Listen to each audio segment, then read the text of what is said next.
నలుగురిలో ఒకరిగా కాదు, తనకంటూ ఒక ప్రత్యేకత కావాలని కొంతమందే కోరుకుంటారు. అలాంటి వారిలో వరంగల్కు చెందిన సుకన్య నిలుస్తారు. ఎలక్ట్రానిక్స్ లో బీటెక్ పూర్తి చేశారు. తన తోటి వారంతా కూడా ఉన్నత కొలువులో స్థిరపడ్డారు. కానీ తనకు సంపాదన కాదు, తన అభిరుచిని 10 మందికి పంచాలనుకున్నారు. భిన్నమైనటువంటి రోబోటిక్ ఇంజనీరింగ్ వ్యవస్థను భావి తరాలకు అందించాలని భావించారు. అందుకోసమే ఓ ఇన్స్టిట్యూషన్ పెట్టి విజయం సాధించారు. అంతర్జాతీయ మహిళా దినోత్సవం సందర్భంగా సుకన్య సాధించిన విజయంపై స్పెషల్ స్టోరీ.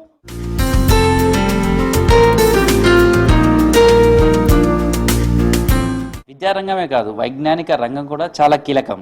ఇలాంటి రంగంలోకి రావటం అనేది మహిళలు చాలా అరుదుగా కనిపిస్తుంటారు. చిన్న పిల్లలకు ఆ వైపుగా మోటివేట్ చేసి వాళ్ళలో ఇలాంటి రోబోట్స్ తయారు చేసే నారోటిక్ ఇంజనీర్లుగా ప్రయత్నం చేయటం అనేది సుకన్య ఎంచుకున్నారు. అసలు ఈ వైపుగా ఎందుకు వచ్చారు, ఆమెతో కూడా మాట్లాడదాం.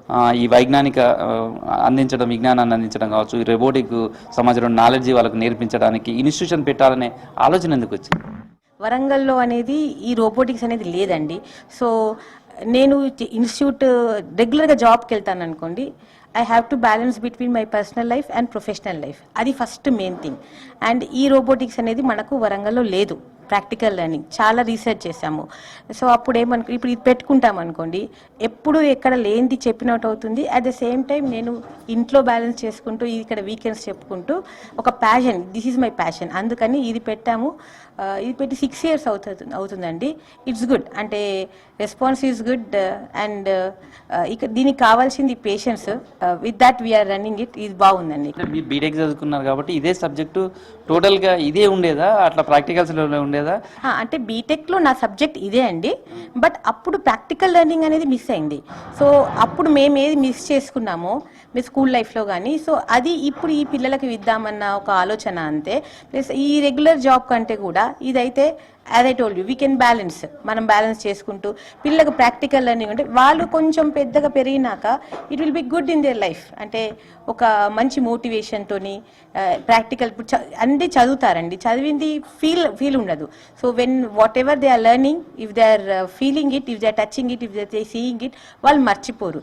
ఏదో ఒక జాబ్ కాకుండా మేము చేసింది ఒక 10 మందికి ఉపయోగపడుతుంది అనే ఒక్క ఉద్దేశంతోనే ఇది స్టార్ట్ చేయడం అయిందండి. ఈ రోబోటిక్ కావచ్చు, ఎలక్ట్రానిక్స్ ఇవన్నీ నేర్పించడం ఇదంతా చాలా కష్టం అనిపించలేదు? కొంచెం ఇనిషియల్ స్టేజ్లో అనిపించిందండి. But the response was good. ఎందుకంటే మేము ప్యాషనబుల్గా చెప్పినప్పుడు మన హార్డ్ వర్క్ అనేది 100% ఇస్తే డెఫినెట్గా విల్ గెట్ నోటిస్డ్. అదే జరిగిందండి. ఫస్ట్ ఒక ఇనిషియల్ అంటే ఇది ఏంటిది అని తెలవడానికి టైం పట్టిందండి అందరికీ. ఈ టెక్నాలజీ అనేది చాలా న్యూ. సో ఇది అర్థం చేసుకున్నప్పుడు పేరెంట్స్ కానీ ఎవరైనా కానీ అందరు ముందుకు వస్తున్నారు. దే ఆర్ ఎంకరేజింగ్, ఈక్వల్గా కూడా సపోర్ట్ చేస్తున్నారు. అండ్ మనం ఏంటి అంటే మన తరఫు నుంచి యాజ్ ఏ ఓన్లీ ఇది ఇన్స్టిట్యూట్ పరంగా కాకుండా గవర్నమెంట్ పిల్లలకు కూడా నేను ఫ్రీగా చెప్తామండి. So as a social service లాగా. That is my kind of interest. ఇక్కడికి తీసుకొచ్చినప్పుడు వాళ్ళ పేరెంట్స్ కూడా ఏమనుకున్నారు, ఇంత చిన్న పిల్లలకు ఇది వాళ్ళ మీద ఎక్కువ ఒత్తిడి ఉంటుంది అట్లా అనిపించిందా వాళ్ళకి ఏమన్నా? డెఫినెట్గా స్టార్టింగ్లో అడుగుతారండి, బ్యాటరీస్ కదా, షాక్ ఇస్తుందా, ఎట్లా ఉంటుంది. అది న్యాచురల్గా, ఎందుకంటే నేను కూడా ఒక మదర్నే. సో నాకు తెలుసు, నేను కూడా మా అబ్బాయిని పంపాలంటే అలానే ఆలోచిస్తాను. సో మేము మేము ఎక్స్ప్లెయిన్ చేసి పేషెంట్గా లేదండి ఇలా ఉంటుంది అంటే ఇనీషియల్గా చూస్తారు. డెఫినెట్గా ఒక 1-2 months 3 months చూసినాకనే దే విల్ అండర్స్టాండ్ ఇట్. మీ దగ్గర కూడా మళ్ళీ ఎంప్లాయ్మెంట్ కూడా ఇద్దరికి అమ్మాయిలకే ఇచ్చినట్టుంది? డెఫినెట్గా అండి, బికాస్ మా వృత్తిలో కావాల్సింది పేషెన్స్ అండ్ నాలెడ్జ్. సో డెఫినెట్గా మహిళలకు, లేడీస్కి డెఫినెట్గా సో మచ్ ఆఫ్ పేషెన్స్ ఉంటుంది. దట్ ఈస్ ద రీజన్ మహిళలకే నేను పెట్టుకున్నానండి. అంటే దీంట్లో మహిళలు పురుషులు అనేది ఏం తేడా లేదు, కానీ చాలా మంది కొన్ని రంగాల్లోకి రావాలంటే భయపడుతూ ఉంటారు. భయపడే వాళ్ళకి కావచ్చు, లేదా కొంత ఆలోచన చేస్తుంటారు. అలాంటి వాళ్ళకు మీరేం చెప్తారు? Everyone will have their own talent. ఆ టాలెంట్కి భయపడొద్దు. అది ఏ రంగమైనా సరే, be yourself, be unique, అంతే అండి. మీ దగ్గర పనిచేసే వాళ్ళతో కూడా మాట్లాడారు. ఎట్లా ఉంది అంటే ఎట్లా మీరు ఇక్కడికి ఇన్స్టిట్యూషన్లో పనిచేయడానికి వచ్చారు? ఎక్కడ నేర్చుకున్నారు? యాక్చువల్లీ నేను చదువుకుంది ఇంజనీరింగ్ అదే.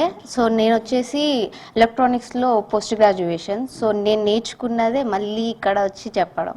సో నేను కాలేజ్లో పీజీకి వెళ్ళాక నేను నేర్చుకున్న ఈ స్టాఫ్ మొత్తం ఎలక్ట్రానిక్స్ అన్నది.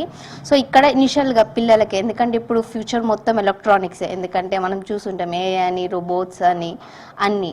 సో మాకు ఇంజనీరింగ్ అంటే కాలేజ్కి వెళ్ళాక, కానీ వాళ్ళకి ఇప్పుడు ఏంటంటే మాకు అప్పుడే బ్యాటరీ అంటే ఏంటో తెలుస్తుంది. సో పిల్లలకి వాళ్ళకి ఇప్పటి నుంచే నాలెడ్జ్, సో అడ్వాన్స్గా ఉంటారు కొంచెం ఇంజనీరింగ్. సో వాళ్ళు ఓన్గా వాళ్ళు ఏదైనా బిల్డ్ చేసుకునేటట్టు ఉంటుంది.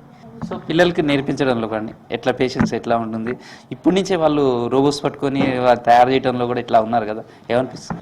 లిటరలీ మాకైతే అస్సలు ఇంత పేషెన్స్ తోటి ఉంటారని కూడా తెలీదు. నార్మల్గా ఇక్కడికి వచ్చిన తర్వాత నాకు అలవాటు అయిపోయింది మొత్తం ఎట్లుండాలి ఎలా అనేది. పిల్లల్ని ఇంత మంచిగా ఇంత నిమ్మలంగా చెప్తామో అంత మంచిగా నేర్చుకుంటారు. ఇది ప్రస్తుతం అయితే పిల్లలతో కూడా మాట్లాడదాం. రోబోటిక్ ఇంజనీర్లుగా వాళ్ళు ఇప్పటి నుంచి నేర్చుకోవడం వాళ్ళకి ఎంత మేరకు ఉపయోగపడుతుంది, తర్వాత ఇక్కడికి పంపించే వాళ్ళ పేరెంట్స్ కూడా వాళ్ళ అభిప్రాయాలు కూడా తెలుసుకునే ప్రయత్నం చేద్దాం.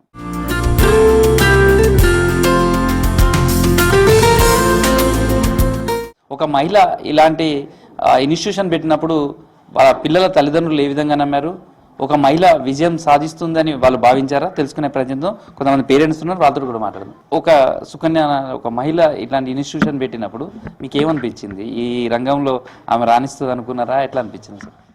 ఫస్ట్ వెన్ అంటే నాకు ఎప్పుడు తెలిసినప్పుడు ఐ వాజ్ సర్ప్రైజ్డ్, ఎందుకంటే I know about the this robotics and coding అనేది టు మై నాలెడ్జ్ అంటే it is a rich language, educational language where children learn like ఏంటంటే they learn their self hands on experience ఒకటి చాలా important ఇందులో. So నేను ఆన్లైన్లో browse చేశాను, ఆన్లైన్లో ఈ కోర్స్ గురించి చూశాను. బట్ నాకు ఎప్పుడైతే తెలిసిందో లైక్ ఇట్స్ ఆల్రెడీ అంటే మనకు వరంగల్లో అవైలబుల్ ఉంది మేడం, ఇది హ్యాండ్స్ ఆన్ ఎక్స్పీరియన్స్ ఉంది, వచ్చి చూశాక ఐ ఫీల్ వెరీ హ్యాపీ. ఎట్లా అనిపిస్తుంది అంటే ఈ సుకన్య ఇక్కడ పెట్టుకున్నప్పుడు ప్రోగ్రామ్ ఇదంతా ఇన్స్టిట్యూషన్ పెట్టినప్పుడు ఏమనిపించింది మీ పిల్లలు పంపించినప్పుడు? ఫస్ట్ ఆఫ్ ఆల్ పిల్లలకి చాలా ఇంట్రెస్ట్ ఉంది ఇందులో. అంటే ఒక స్కూల్లోకి వెళ్ళి చదువుకోవాలనే ఇంట్రెస్ట్ కాకుండా ఇది ఎక్స్ట్రా కరికులం లాగా అనిపించింది. అంటే వాళ్ళకు కూడా చాలా ఇంట్రెస్ట్గా ఉంది, కొత్తగా అనిపించడం, నేర్చుకోవాలనే ఇంట్రెస్ట్ రావడం అట్లా. అంటే పిల్లలకి స్ట్రెస్ అవ్వకుండా ఇది బాగా అనిపించింది. ఎట్లా ఉంది? ఉమెన్స్ డే జరుపుకుంటున్నారు ఇప్పుడు మొత్తం కూడా, సేమ్ టైంలో చూస్తే ఇన్స్టిట్యూషన్ కావచ్చు లేదా మీ పిల్లల్ని తీసుకొచ్చినప్పుడు ఏ విధంగా అనిపించింది? యాక్చువల్లీ మా పాపని ఇంకొక బాబు రోబోటిక్స్ క్లాస్లో జాయిన్ చేసినప్పుడు చాలా ఇంట్రెస్టింగ్గా అనిపించి జాయిన్ చేశాను. నో డౌట్ ఒక ఉమెన్ ఇంతగా ఎలివేట్ అవ్వాలి అంటే it should be very differ from others. Actually ఈ రోబోటిక్స్, క్రియేటివ్ రోబోటిక్స్ పెట్టడం వల్ల she one and only ma'am that I am greeting her on occasion of Women's Day. I am very thankful. ఒక మహిళ ఇక్కడ ఈ institution నడపడం, తమ పిల్లలకు కూడా ఆమె చేస్తున్న టీచింగ్ కూడా ఎంతో అద్భుతంగా ఉంటుంది.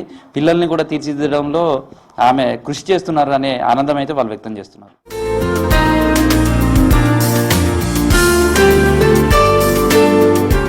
ఇప్పుడు వరంగల్లో ఒక మహిళ ఇలాంటి రోబోటిక్ ఇంజనీర్లు కావాలనుకునే విద్యార్థులకు మార్గదర్శకంగా మారారు. ప్రస్తుతం ఆ ఇన్స్టిట్యూషన్లో ఉన్నటువంటి పిల్లలు ఉన్నారు, వాళ్ళతో కూడా మాట్లాడదాం. వాళ్ళు రోబోటిక్ ఇంజనీర్లుగా మారటానికి ఇక్కడ వాళ్ళు నేర్చుకుంటుంది ఏ మేరకు ఉపయోగపడుతుందో తెలుసుకుందాం. ఎట్లా ఇక్కడ ఏం నేర్చుకుంటున్నావు? ఇది సోలార్ కార్. సోలార్ నుంచి లైట్ తీసుకొని ఇట్లా వెళ్తుంది, తర్వాత ఈ కార్ పనిచేస్తుంది. మీ స్కూల్కు వెళ్తుంటావు కదా, స్కూల్ రోజు బుక్స్ రీడింగ్ కావచ్చు లేదా టీచింగ్ ఇవన్నీ ఉంటాయి కదా, ఆ క్లాసెస్కి ఈ క్లాసెస్కి ఏంటి తేడా? స్కూల్లో చదువుకోవడమే ఉంటుంది, ఇక్కడ నాకు ప్రాక్టీస్, ఇంకా ఈ కార్ నాకు ఇంపార్టెంట్ ఉంది, ఇంకా చాలా ఫన్ ఉంది. సోలార్ తోటే ఈ కార్ మూవ్ అవుతుంది, ఈ కార్ రన్ చేయొచ్చు అనేది ఎట్లా అనిపించింది? ఈ సోలార్ కనెక్షన్ నుంచి దీనికి కనెక్ట్ చేస్తే ఈ టెసకాన్ ఉంది, ఈ టెసకాన్ నుంచి ఈ పవర్ తీసుకొని కార్ పనిచేస్తుంది. ఎట్లా అనిపిస్తుంది రోబో తయారు చేస్తూ, ఒక రోబో లాంటి కార్లు కానీ ఇదంతా? ఫన్గా ఉంది, ఇంకా అమేజింగ్ ఉంది, క్రియేటివ్ ఉంది. ఈ క్రియేటివిటీ ఫ్యూచర్ ఏం కావాలనుకుంటున్నావు? ఇంజనీర్. ఏం నేర్చుకున్నావు ఇక్కడ? నేను ఇక్కడ మాకు ఎక్కువ టెక్నాలజీ గురించి, ఇప్పుడు మన ఫ్యూచర్ ఎట్లుంటుంది అట్లా మొత్తము నేర్చుకుంటాం. ఇప్పుడు నేను వైర్లెస్ కార్ చేసినాం. ఎట్లా నేర్చుకున్నావు, ఎట్లా తయారు చేసావు? ఇది నేర్చుకున్నది మా మ్యామ్ వల్లనే, కానీ మా మ్యామ్ లేకుండా మేము ఏం చేయలేము. మా మ్యామ్ వల్లనే మేము ఈ bots building until 9th level అట్లా పోతాం. ఫ్యూచర్ మొత్తం బ్రైట్గా ఉంటుంది. మళ్ళీ ఇప్పుడు మోడర్న్ టెక్నాలజీ వచ్చినప్పుడు లైక్ రోబోట్స్, ఫ్లయింగ్ కార్స్. పోయినసారి ముఖేష్ అంబానీకి కూడా ఒక ఫ్లయింగ్ కార్ అనేది చేసిండ్రు. అందుకు ఇప్పుడు మేము ఈ టెక్నాలజీ కాస్త అంటే మనకి ఇప్పుడు మనం డీసీ మోటార్తో ఒక ఫ్యాన్ చేయగలుగుతాం, వైర్లెస్ కార్తో ఒక మోటార్స్ చేయగలుగుతాం. అట్లా క్రియేటివిటీగా ఏదో ఒకటి చేయగలుగుతాం. ఎట్లా ఉంది అంటే రోజు మీ ఏజ్ పిల్లలంతా కూడా స్కూల్ వేసిన తర్వాత సెల్ ఫోన్లు చూడడం ఇవన్నీ చూస్తుంటారు కదా, టీవీ చూడటం, కార్టూన్స్. మరి ఇక్కడికి వచ్చినప్పుడు ఎట్లా అనిపిస్తుంది అవి చూసినప్పుడు, ఇది చేస్తున్నప్పుడు? ఇది లైఫ్లో చాలా యూజ్, ఇంకా కొత్తగా అనిపిస్తుంది మాకు. ఇది ఎలా అంటే ఇప్పుడు నేను ఒక టార్చ్ చేసిన, పెద్దయినాక ఇంకా ఎన్నో కొత్త చేయొచ్చు. చాలా యూజ్ ఉంది దీనివల్ల. నేర్చుకున్నా. ఇప్పుడు నువ్వేం తయారు చేసావు? టార్చ్. ఎట్లా పని చేస్తుంది, దేనికి యూజ్ అవుతుంది? ఇది బేసిక్గా మనకి కరెంట్ ఆఫ్ అయినప్పుడు, ఎప్పుడైనా కరెంట్ పోయినప్పుడైనా మనం యూజ్ ఉంటుంది. ఏదైనా వర్క్ చేయాలి అన్న కూడా మనం టార్చ్తో చేస్తాం కాబట్టి టార్చ్ ఉంటుంది. ఇంకా టార్చే కాకుండా మనకి చాలా చేయొచ్చు దీంతో. ఈ క్లాసెస్ ఎట్లా అనిపిస్తున్నాయి అసలు? ఇవి కొంచెం ఇంట్రెస్టింగ్గా, ఇవి మోడల్స్ చేయడం, ప్రాక్టీస్ చేయడం, థియరీ రాయడం కొంచెం ఇంట్రెస్టింగ్గా అనిపిస్తుంది. ఏం చేసావు నువ్వు? ఇది మెటల్ డిటెక్టర్, ఇది కండక్టరో ఇన్సులేటరో చెప్తుంది. అంటే ఇప్పుడు ఇదేమో కండక్టర్, ఇప్పుడు చూస్తే మనకి ఎలక్ట్రిసిటీ పాస్ చేస్తుంది. ఇదేమో ఇన్సులేటర్, మనకి ఎలక్ట్రిసిటీ పాస్ చేయదు. అది ఇక్కడ నేర్చుకున్నాం. నువ్వేమేమి తయారు చేసావు నువ్వు? Clap activated robot.